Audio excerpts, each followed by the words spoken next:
bantuan gini, Miss. Sebentar. Ada apa, sayang? Begini, Miss. Kemarin kan saya dapat itu paketan dari teman saya, cowok di London. Terus kan katanya hadiah ulang tahun, Miss.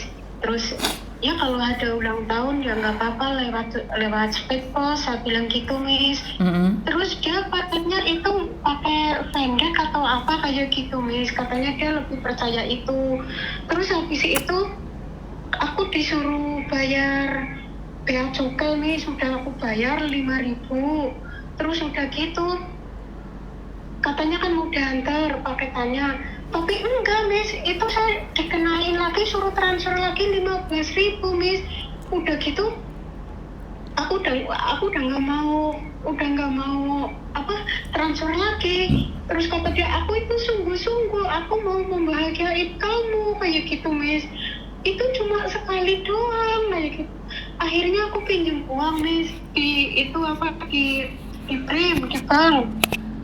Udah gitu terus dia ngomong lagi, katanya udah aku transfer itu yang 15 itu. Terus ada nomor yang baru yang katanya dari bea cukai atau dari imigrasi itu. Dia bilang katanya, ini paketan kamu ada uangnya besar sekali kayak gitu. Kamu harus menukarkan uang dolar, kamu harus bayar sekian.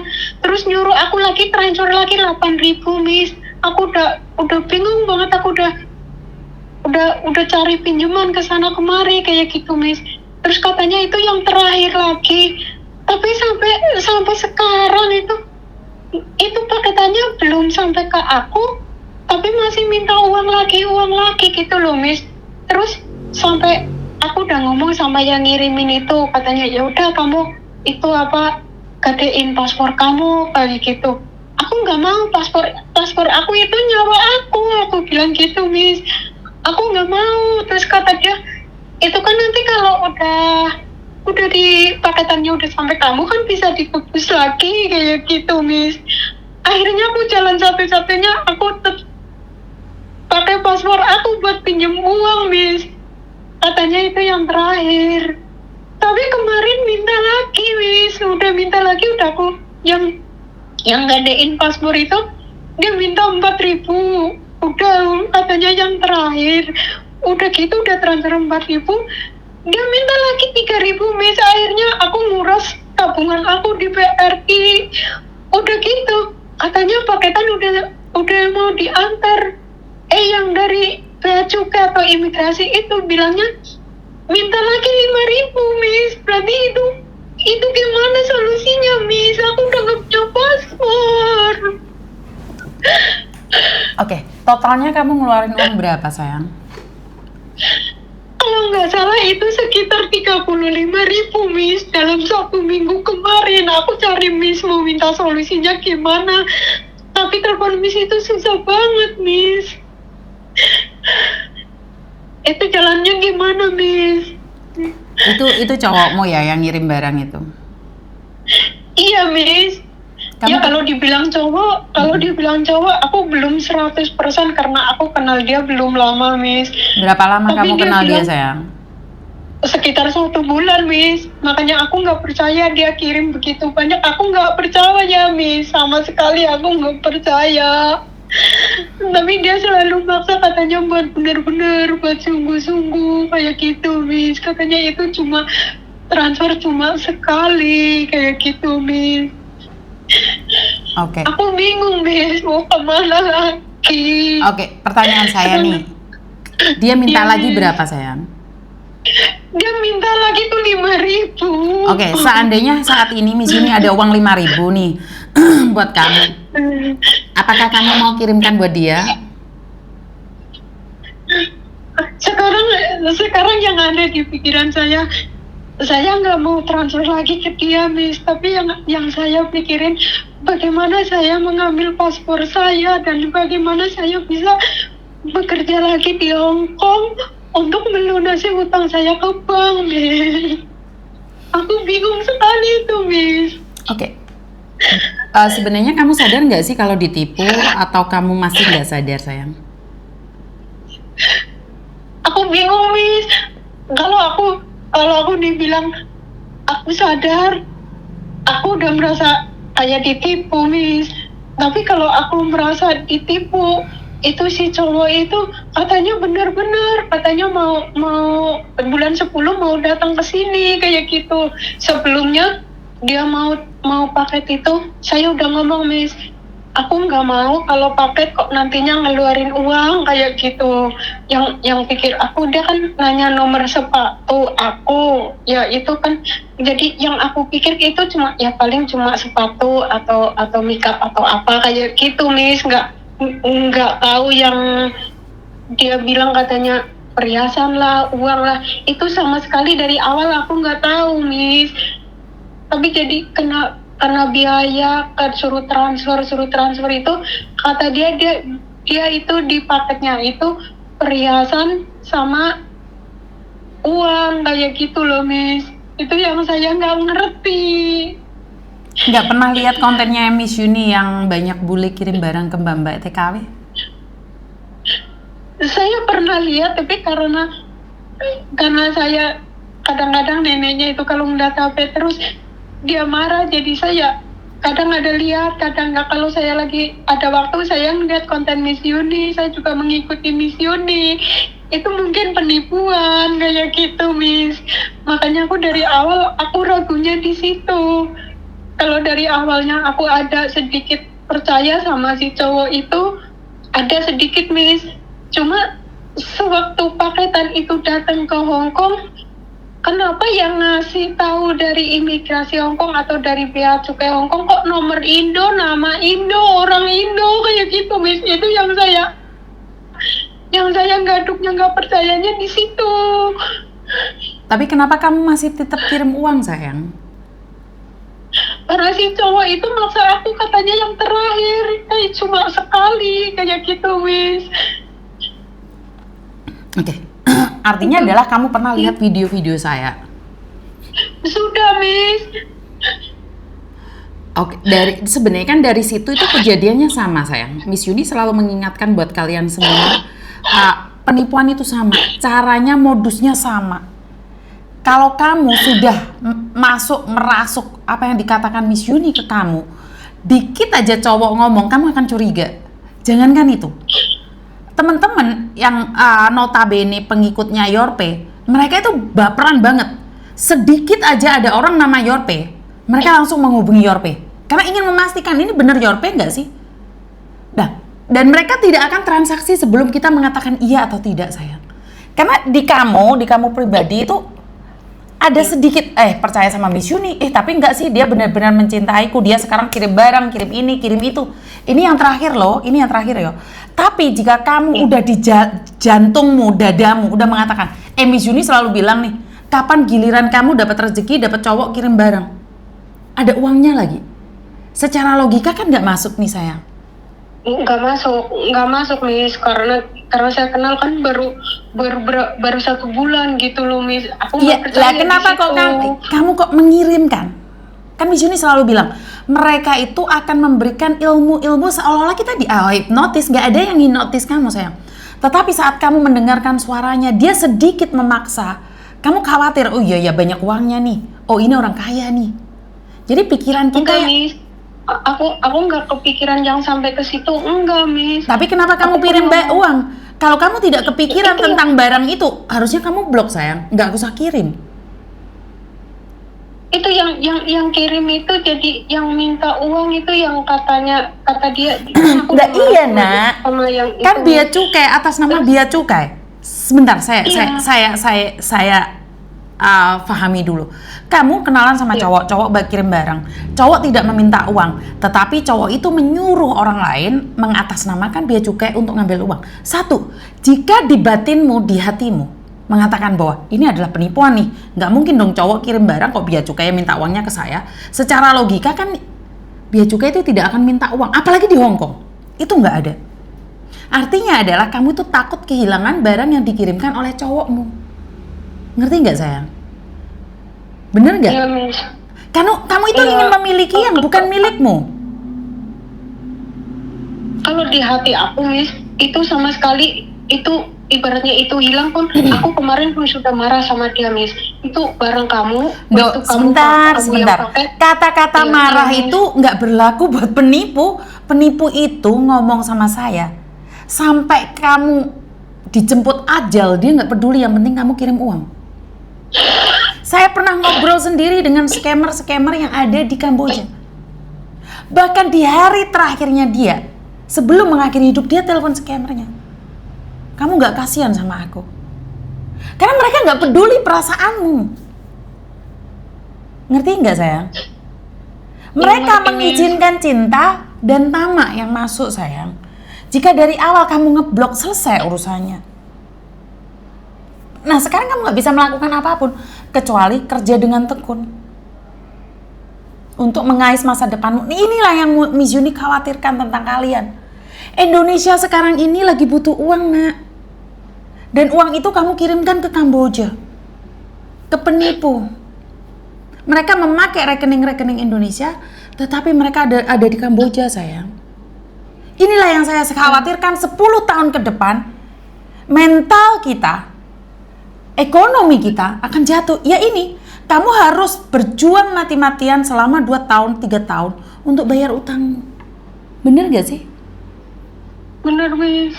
Dan masa depanmu hancur selama 3 tahun. Sementara mereka menikmatin foya-foya dan mereka bahagia, nak. Terus gimana, Miss? Nggak bisa ya, kamu tetap bekerja di situ. Sampai suatu saat kamu punya uang untuk nebus paspormu, sayang. Iya, aku kan udah punya pinjam uang di bank itu kan setoran udah 4.000 lebih. Terus sisanya itu paling nanti kan buat bungain paspor, Miss. Terus gimana aku bisa menebus paspornya itu? Iya, bekerja terus sampai kamu menyelesaikan semua utang-utangmu. Kenapa kamu tidak berpikir saat sebelum utang, nak? Yang kamu pikirkan adalah kamu akan mendapatkan uang yang ada di gebokan itu.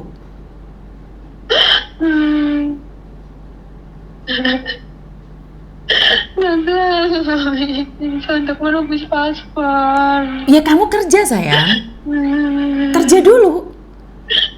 Kamu fokus kerja dulu daripada kamu nangis-nangis dipecat. Gak ada solusinya buat orang-orang yang punya utang. Gak ada solusinya bagi kalian pinjem bank kecuali dibayar.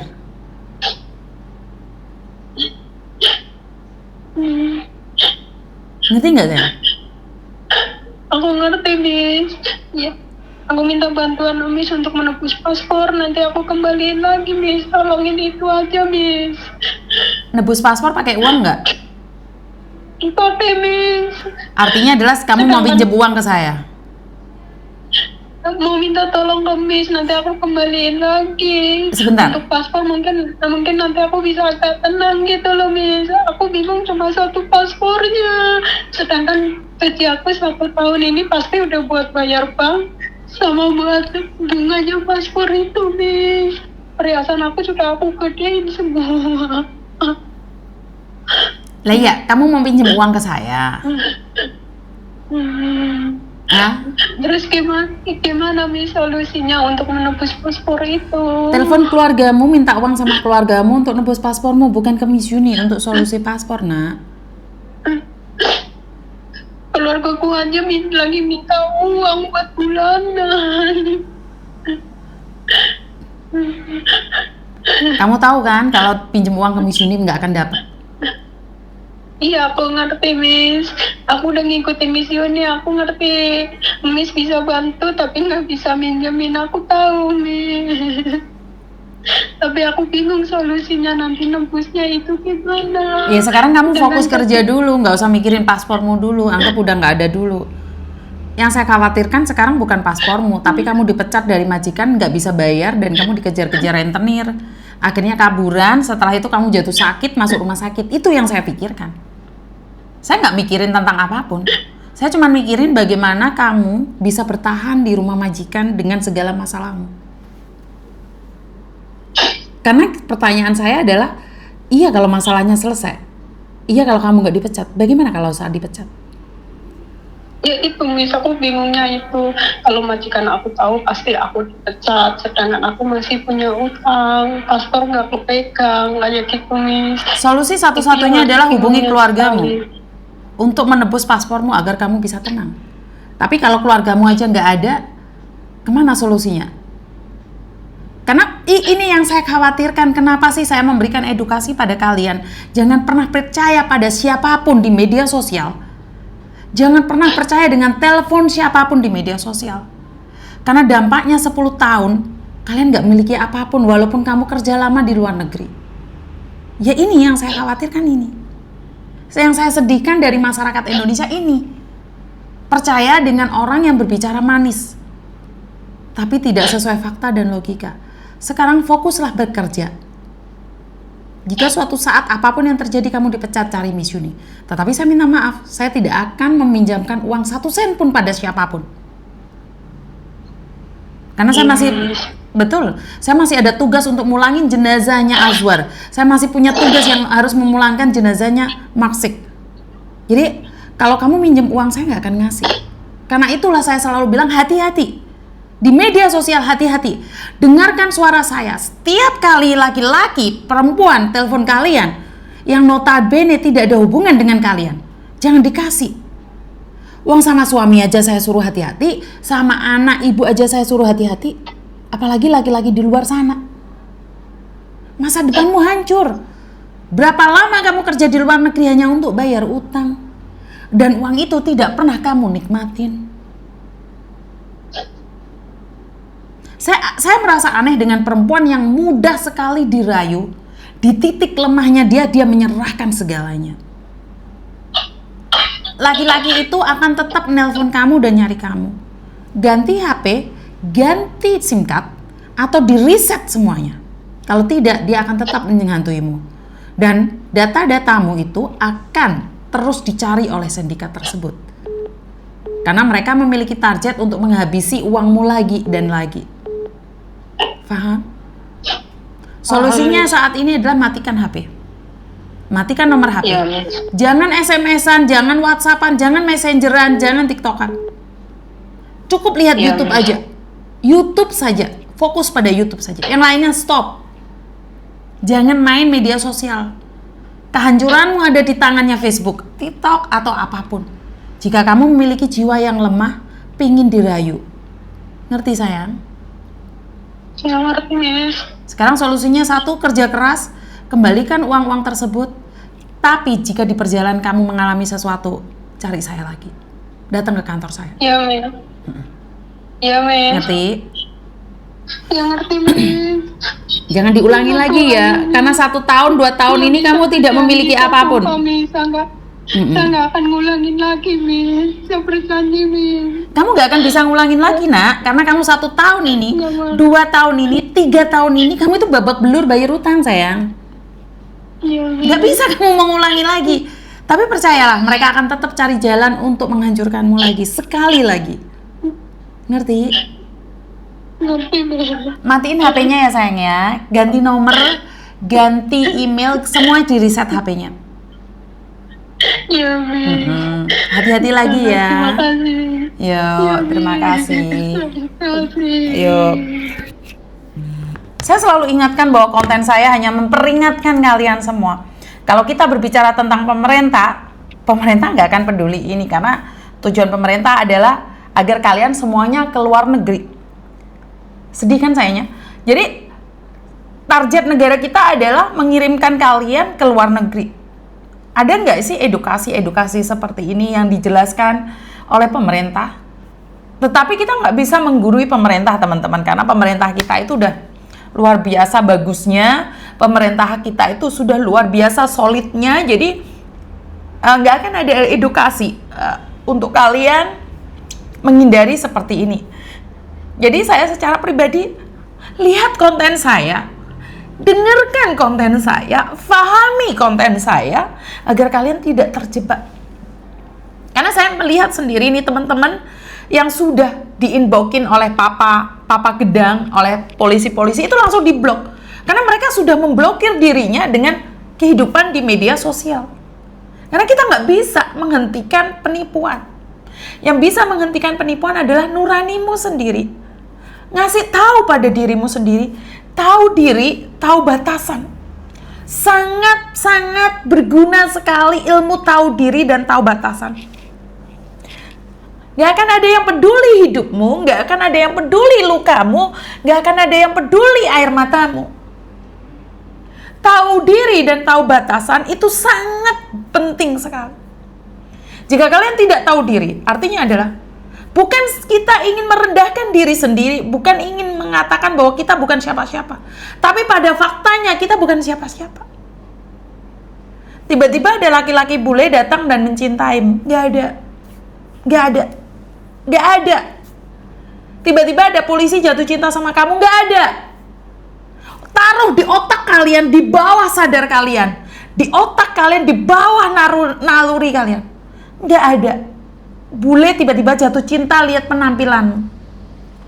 Gak ada. Oh, jodoh gak ada yang tahu. Iya, saya tahu. Tetapi untuk mengatakan jodoh tidak ada yang tahu, lebih baik menghindari penipuan. Jadi saya selalu ingatkan buat kalian, edukasi otak kalian sendiri, refresh otak kalian sendiri. Jangan pernah mengharapkan seseorang itu mencintaimu. Cintai dirimu sendiri. Gak usah ngarepin laki-laki setia, laki-laki kaya. Setialah pada dirimu, perkaya dirimu sendiri sebagai perempuan. Jangan mengatakan bahwa, oh hidup ini ada mukjizat loh. Iya, saya tahu. Tapi apa yang pernah kamu lakukan sehingga kamu mendapatkan mukjizat itu? Semua itu hukum alam. Jika kamu menanam, kamu akan menuai. Kamu gak pernah nandur apapun, jangan mengharapkan. Jangan ngarepin sesuatu akan terjadi dalam hidupmu.